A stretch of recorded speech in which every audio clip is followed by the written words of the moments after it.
Durante mucho tiempo, se creyó que el publicitado divorcio de Stephen Hawking de su primera esposa, Jane, era el resultado de la pesada carga que suponían su enfermedad y su fama. Pero ahora, con una nueva revelación sobre las visitas de Hawking a la isla Epstein, la gente empieza a preguntarse, ¿había algo más en la historia? ¿Podría haber algo más entre bastidores en la vida personal de Hawking de lo que nunca imaginamos? La relación de Stephen Hawking con Epstein. La revelación de la relación de Stephen Hawking con Jeffrey Epstein conmocionó a muchos que admiraban al reputado físico por sus aportaciones científicas y su integridad moral. Hawking, fallecido en 2018 a los 76 años, es uno de los cerca de 150 nombres que han aparecido en documentos recientemente desclasificados que conectan a varias personas con Jeffrey Epstein, el traficante sexual condenado. Otras figuras de alto perfil, como el príncipe Andrés, Bill Clinton, Donald Trump y el fallecido Michael Jackson, también fueron nombrados en los documentos, añadiendo leña a un fuego ya controvertido. Esto ha suscitado muchas preguntas sobre por qué estos nombres, incluido el de Hawking, están vinculados a Epstein. El mundo académico y los intelectuales de alto nivel siempre han atraído a mecenas adinerados. No es nada nuevo, ya que históricamente muchos de los mayores avances científicos han sido posibles gracias al apoyo de benefactores. Lo sorprendente, sin embargo, es cómo alguien como Stephen Hawking se encontró en la encrucijada de un círculo social tan distinto a su mundo habitual. Epstein tenía una larga trayectoria cortejando a intelectuales destacados, ayudaba económicamente a sus investigaciones, organizaba lujosas fiestas y encuentros que reunían a las mentes más brillantes de la física, la biología y otros campos. Según fuentes cercanas a Epstein, a menudo utilizaba su riqueza para crear un sentimiento de obligación. Los asistentes se sentían obligados a devolverle sus favores, si no directamente, sí asistiendo a sus eventos de alto nivel. Sabía cómo jugar el juego, dijo un académico que a menudo asistía a las reuniones de Epstein. No estaba allí para debatir, pero le gustaba escuchar a gente inteligente. Así atraía a la gente, les hacía sentirse importantes. Creo que Hawking también se sentía atraído, añade. Este aspecto del carácter de Epstein le permitía lanzar una amplia red, y Stephen Hawking, a pesar de ser uno de los nombres más prestigiosos de la lista de invitados, no estaba solo. Muchos otros científicos, desde físicos hasta matemáticos, se relacionaron con Epstein sin saber muy bien con quién estaban tratando. El retiro científico que Epstein organizó en 2006 en la isla Little Saint. James formaba parte de su plan más amplio de posicionarse como mecenas de las ciencias. Para Stephen Hawking, cada vez más limitado por la esclerosis lateral amiotrófica, ELA, la oportunidad de participar en un evento de este tipo podría haber parecido una rara ocasión de colaborar con sus colegas en un ambiente más relajado. También asistieron varias personalidades destacadas, entre ellas premios Nobel, lo que la convirtió en una de las reuniones de mentes más prestigiosas fuera de un entorno académico formal.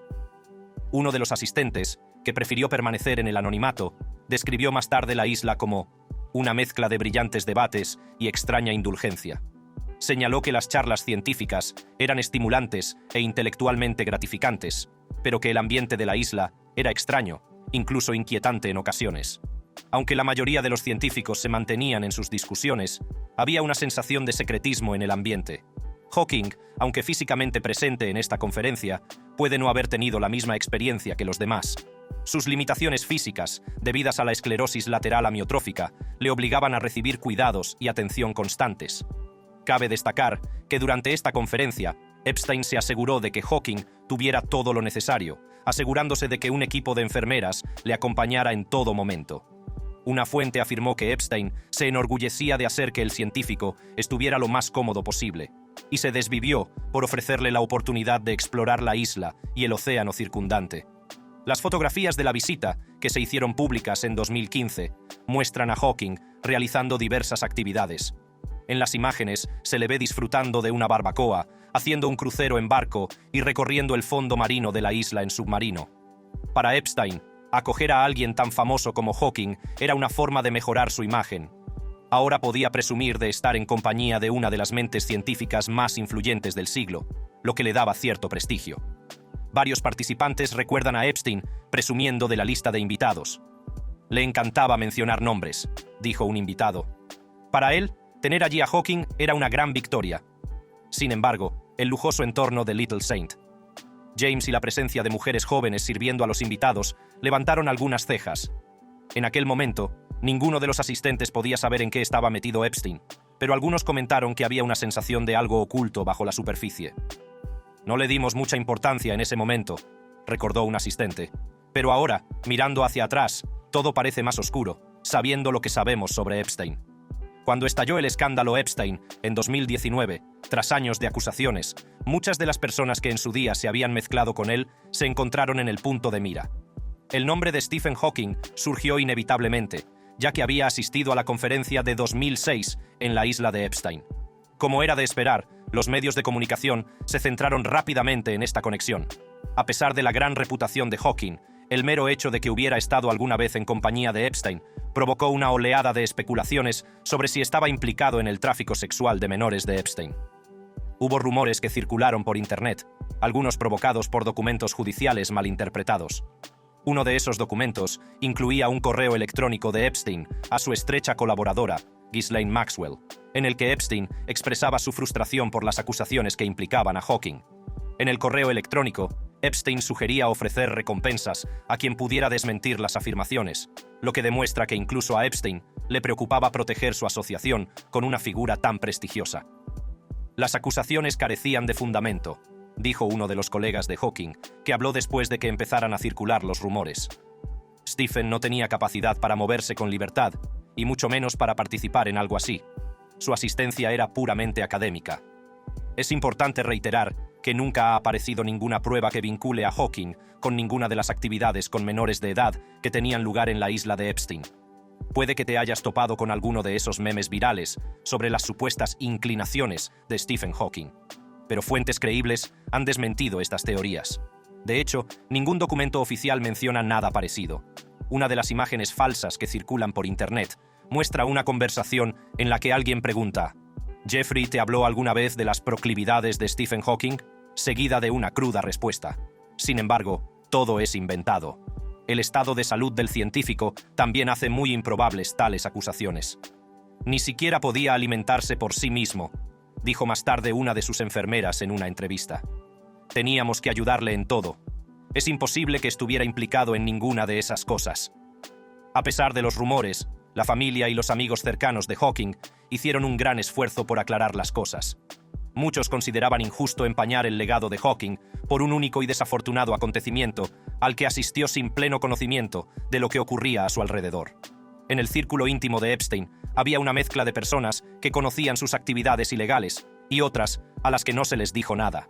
De los testimonios de sus allegados se desprende que Epstein era muy selectivo a la hora de decidir a quién dejaba entrar en su vida secreta. Los científicos que asistían a sus eventos solían estar protegidos del lado más oscuro de sus operaciones. Stephen Hawking era solo un invitado, dijo un exmiembro del personal de Epstein en una entrevista en 2020. No estaba involucrado en nada inapropiado. A Epstein le gustaba tener a esta gente inteligente cerca porque le hacía quedar bien. La manipulación de Epstein de figuras influyentes estaba bien documentada. Utilizó sus conexiones con científicos de alto nivel, como Hawking, para mejorar su propia reputación. Al financiar investigaciones y facilitar debates académicos, Epstein creaba una apariencia de respetabilidad.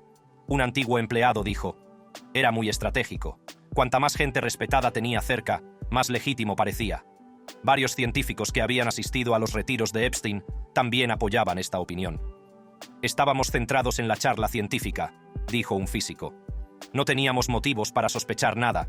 De hecho, Epstein hizo todo lo posible para que pareciera que los eventos eran solo intercambio intelectual. Nunca se insistirá lo suficiente en las contribuciones científicas de Stephen Hawking.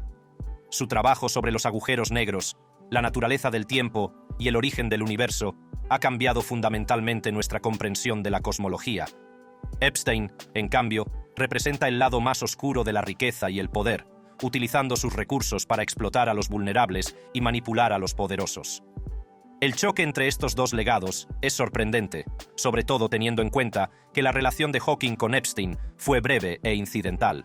Una de las consecuencias desafortunadas de que el nombre de Hawking se relacionara con Epstein es que permitió a algunos cuestionar su legado. Para Hawking, cuyo trabajo ha servido de inspiración a millones de personas, esta asociación fue una mancha de la que muchos se apresuraron a defenderse. «La carrera de Stephen habla por sí sola», dijo uno de sus antiguos alumnos. Cualquiera que sepa algo de su vida sabe que le movían la curiosidad y el conocimiento, no la riqueza ni las influencias. El hecho de que Hawking asistiera a un acto organizado por Epstein no disminuye en nada sus contribuciones a la ciencia. De hecho, muchos en la comunidad científica se apresuraron a señalar que los intentos de Epstein de utilizar estas conexiones para blanquear su propia reputación eran inapropiados. Argumentaron que esto no debería perjudicar a aquellos que realmente estaban allí por motivos académicos. Es trágico que un hombre como Hawking sea mencionado al mismo tiempo que Epstein, señaló un biógrafo. Pero eso es lo que ocurre cuando te ves atrapado en la órbita de alguien tan destructivo. Hawking no merecía verse arrastrado a eso. En los años posteriores a la detención y posterior muerte de Epstein, el nombre de Stephen Hawking siguió apareciendo en los medios de comunicación. El 10 de agosto de 2019, Jeffrey Epstein murió por suicidio. En el momento del suceso, Epstein estaba en la cárcel a la espera de juicio por cargos federales de tráfico sexual de menores. Su muerte desató una amplia controversia y numerosas teorías conspirativas sobre sus acciones. Sin embargo, ha habido una clara distinción entre los tipos de acusaciones formuladas contra otras personas del círculo de Epstein y la ausencia de tales acusaciones contra Hawking. Los documentos judiciales, los testimonios y las investigaciones no han aportado ninguna prueba creíble que vincule a Hawking con ninguna de las actividades ilegales de Epstein. Esto es especialmente importante para la familia y los seguidores de Hawking. Han argumentado que, aunque su asistencia a la conferencia de Epstein parece desafortunada en retrospectiva, no debería utilizarse para empañar su reputación. Queremos que la gente recuerde a Stephen por lo que era, un científico brillante y un ser humano maravilloso, declaró su hija Lucy Hawking, tras conocerse la noticia de la muerte de Epstein. Amor contra viento y marea. Stephen Hawking tenía solo 21 años y estudiaba cosmología en Cambridge cuando empezaron a aparecer los signos de una grave enfermedad. Fue a principios de la década de 1960 y su cuerpo empezó a traicionarlo de diferentes maneras. Tropezaba con los pies, se le caían los objetos o arrastraba las palabras. Hablar arrastrando las palabras. Al principio, Hawking no le dio importancia y pensó que era un torpe, pero a medida que sus síntomas empeoraban, se sometió a una serie de pruebas. El sorprendente diagnóstico llegó poco antes de cumplir 22 años. Padecía la enfermedad de la neurona motora, o ELA, esclerosis lateral amiotrófica, una rara enfermedad que paraliza gradualmente el cuerpo sin afectar a la mente. Los médicos fueron tajantes. Le dijeron que solo le quedaban 2 años de vida, un pronóstico que le sumió en una profunda depresión. Hawking recuerda: antes de que me diagnosticaran la enfermedad, estaba muy aburrido de la vida. No parecía haber nada que mereciera la pena hacer. Pero este no fue el final de su historia, sino solo el principio de un viaje extraordinario que desafió las probabilidades. Fue en esa época cuando Stephen conoció a Jane Wilde, estudiante de literatura en Cambridge. Su historia de amor comenzó con un encuentro casual en una fiesta de Nochevieja de 1963, antes de que se le diagnosticara la enfermedad. Jane, joven y llena de vida, se sintió inmediatamente atraída por la brillantez y el carácter divertido de Stephen. Aunque era callado, le parecía apasionante por su curiosidad intelectual y su humor. Jane ha dicho a menudo en entrevistas que la inteligencia y la determinación de Hawking eran parte de lo que lo hacían tan atractivo para ella. Están la fama, la brillantez, la emoción y el éxito. Su relación floreció rápidamente, incluso cuando la salud de Stephen comenzó a deteriorarse. Para Jane, la enfermedad de Stephen no era una razón para alejarse, sino para quedarse. Sabía que sería un gran reto, pero quería hacerlo, dijo Jane años después. Su amor por Stephen iba más allá de la incertidumbre de su enfermedad, y juntos iniciaron un viaje que pondría a prueba su relación a cada paso. A medida que la enfermedad de Stephen avanzaba, habría sido fácil para él alejarse, refugiarse en el aislamiento que la ELA podía causar. Pero el firme apoyo de Jane se convirtió en un salvavidas. A pesar de las advertencias sobre el difícil futuro que le aguardaba, mantuvo su dedicación. En 1964 se comprometieron, una decisión que Jane describió más tarde como impulsada por una mezcla de amor y una fuerte creencia en el potencial de Stephen. No veía la esclerosis lateral amiotrófica como un obstáculo, dijo. Lo veía como un reto que debíamos superar juntos. Los primeros días de su relación transcurrieron como cualquier otra pareja joven, hablando de sus sueños, de su futuro y de la creciente pasión de Stephen por la cosmología. Fue la positividad de Jane lo que ayudó a Stephen a salir de su depresión. Se dio cuenta de que, aunque su cuerpo estaba fallando, su mente seguía siendo fuerte. Se dio cuenta de que, aunque su cuerpo estaba fallando, su mente seguía siendo fuerte. Se concentró de nuevo en sus estudios y su trabajo se aceleró al mismo tiempo que su cuerpo se ralentizaba. En julio de 1965, Stephen y Jane se casaron en una pequeña ceremonia. Fue un momento de alegría y desafío a la vez. La realidad de la enfermedad de Stephen estaba siempre presente, pero estaban decididos a afrontarla juntos. La enfermedad de Stephen ya había empezado a limitar sus movimientos, pero eso no debilitó su ánimo. Jane recordaba el día de la boda con cariño. Fue un momento precioso de nuestras vidas, lleno de esperanza y amor, a pesar de la incertidumbre que se cernía sobre nosotros. Su amor era evidente, y su determinación de vivir con la mayor normalidad posible inspiraba a quienes les rodeaban. Amigos y familiares admiraban la fortaleza de Jane y la firme voluntad de Stephen de seguir adelante, a pesar de los constantes recordatorios de su enfermedad. A pesar de los retos de la enfermedad de Stephen, Jane y Stephen abrazaron la vida familiar. A lo largo de los años, tuvieron 3 hijos. Robert, nacido en 1967, Lucy, en 1970, y Timothy, en 1979. Criar a una familia fue un reto dada la enfermedad de Stephen, pero Jane llevó la casa con todo lo que tenía. Se ocupó de la casa, continuó sus estudios y apoyó la creciente carrera académica de Stephen. Era la columna vertebral de la familia, equilibrando los papeles de cuidadora, madre y estudiante. Mientras la enfermedad de Stephen avanzaba, Jane se mantenía optimista. Describe los primeros años de su familia como una época de caos y alegría. No fue fácil, admite Jane, pero encontramos la manera de que funcionara. Nos queríamos mucho, y eso era lo más importante. Para Stephen, tener hijos era un recordatorio de la vida que la ELA había amenazado con arrebatarle. Su mente seguía siendo aguda y encontró consuelo en su creciente familia, que le proporcionaba un sentido de propósito más allá de sus actividades académicas. A medida que la enfermedad de Stephen empeoraba, el papel de Jane como cuidadora se hacía más exigente. A finales de los 70, Stephen estaba casi completamente paralizado y solo podía comunicarse a través de un sintetizador de voz.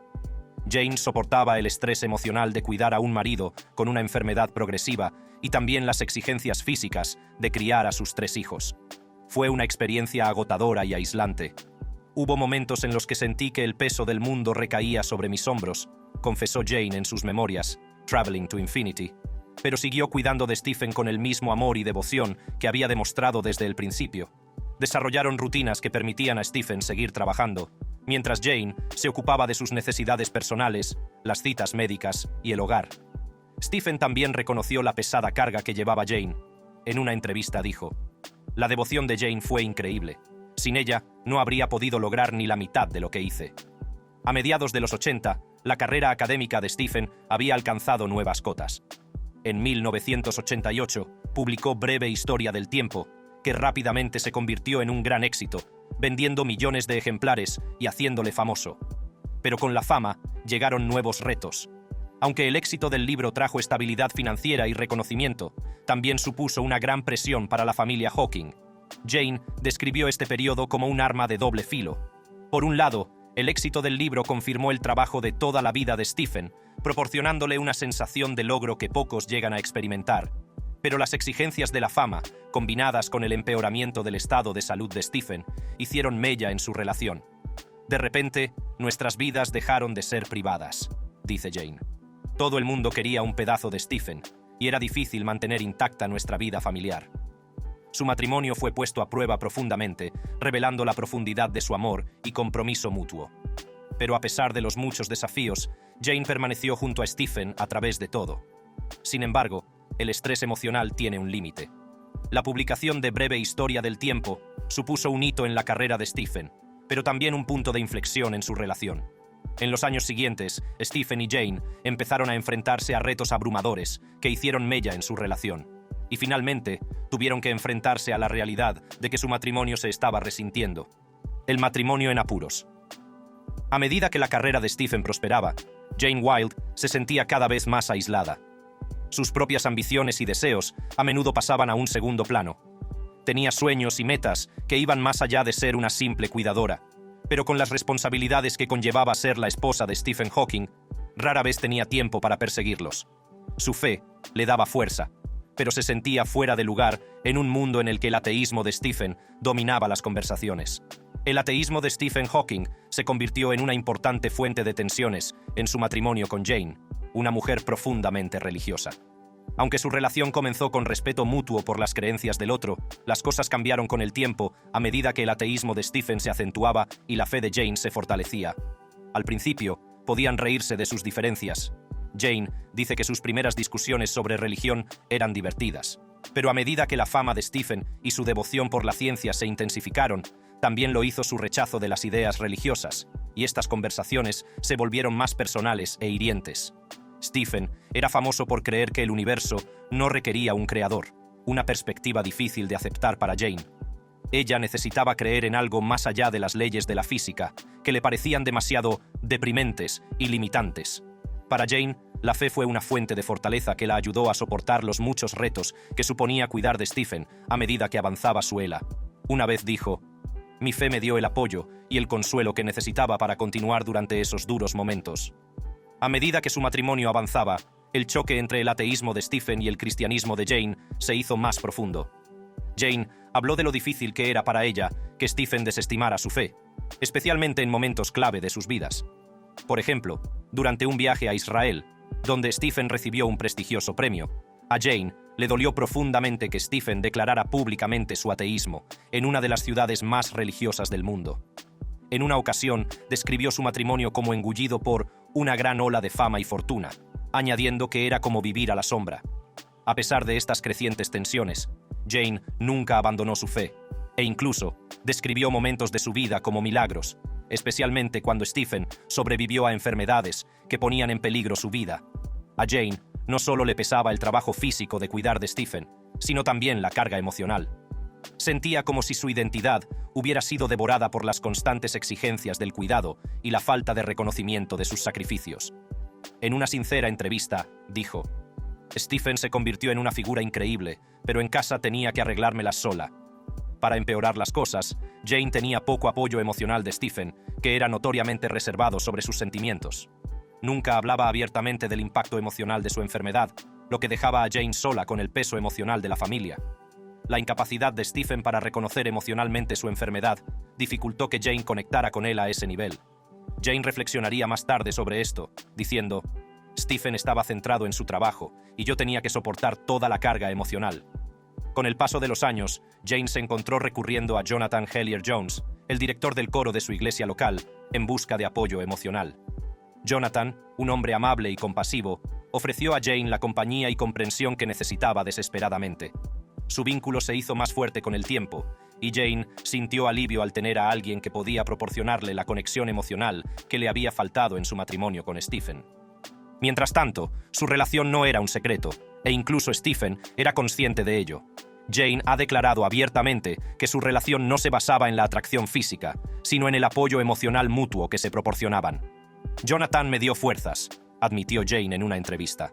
Para ella, esta conexión fue un salvavidas en medio de las abrumadoras exigencias del cuidado y la distancia emocional entre ella y Stephen. Sorprendentemente, Stephen no solo era consciente de la relación de Jane con Jonathan, sino que la aceptaba, tal vez porque comprendía la carga que su estado había supuesto para Jane o porque ya se había distanciado emocionalmente de ella. Fuera cual fuera la razón, nunca impidió que Jane viera a Jonathan. A finales de los 70, tras el nacimiento de su tercer hijo, Stephen incluso permitió que Jonathan se convirtiera en una presencia habitual en su casa. Jane había construido una vida con ambos hombres, pero distaba mucho de ser un arreglo típico. A pesar de esta aceptación, había tensión bajo la superficie. Stephen, que solía guardar silencio sobre asuntos emocionales, acabó frustrándose por la situación. En 1990, tomó la decisión de marcharse de la casa familiar, buscando su propia libertad emocional con Elaine Mason, una de sus enfermeras, con la que más tarde se casaría. A pesar de que la conexión emocional y romántica entre Jane y Stephen disminuía, Jane seguía cuidando de él. A pesar de la tensión conyugal y de su creciente implicación emocional con Jonathan, nunca dejó de ser la principal cuidadora de Stephen. Su compromiso con su bienestar siguió siendo firme, incluso cuando su relación se convirtió en algo muy distinto del matrimonio tradicional que habían tenido.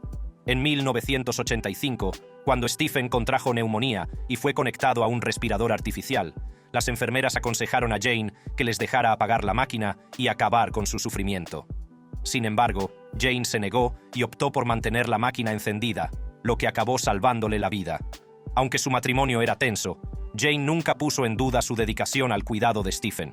Fue ella quien estuvo a su lado en sus momentos más vulnerables, tomando las decisiones que garantizarían su supervivencia. Cuando Stephen abandonó su hogar en 1990, su matrimonio había sufrido años de distanciamiento emocional y agotamiento físico.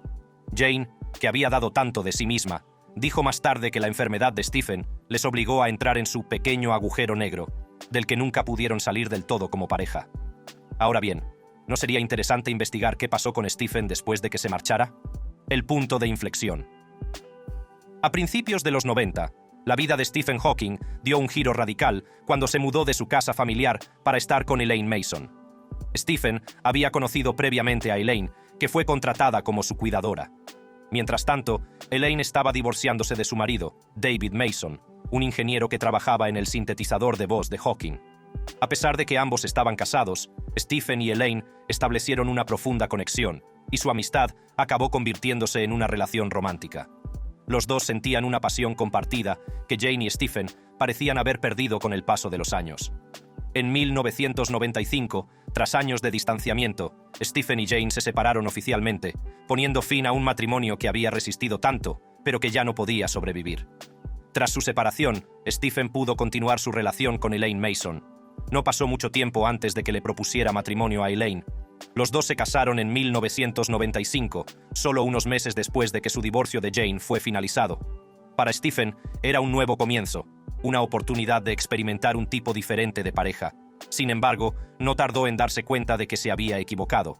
Desde el principio, el segundo matrimonio de Stephen con Elaine estuvo lleno de controversia. Mientras algunos veían su unión como una progresión natural de su vida después de Jane, otros sospechaban de las motivaciones de Elaine. Empezaron a correr rumores de que solo buscaba su dinero, aunque nunca se demostró. En los años siguientes, empezaron a surgir acusaciones más preocupantes. Varias personas afirmaron que Elaine maltrataba a Stephen. Aunque Stephen negó públicamente las acusaciones e insistió en que Elaine era devota y cariñosa, sus allegados siguieron sin estar convencidos. Los hijos de Stephen, en particular su hija Lucy, expresaron su preocupación por la relación. Lucy y su hermano Tim afirmaron haber presenciado cómo Elaine maltrataba verbalmente a su padre. Tim llegó a afirmar que le ponía enfermo pensar en los malos tratos que podía estar sufriendo su padre.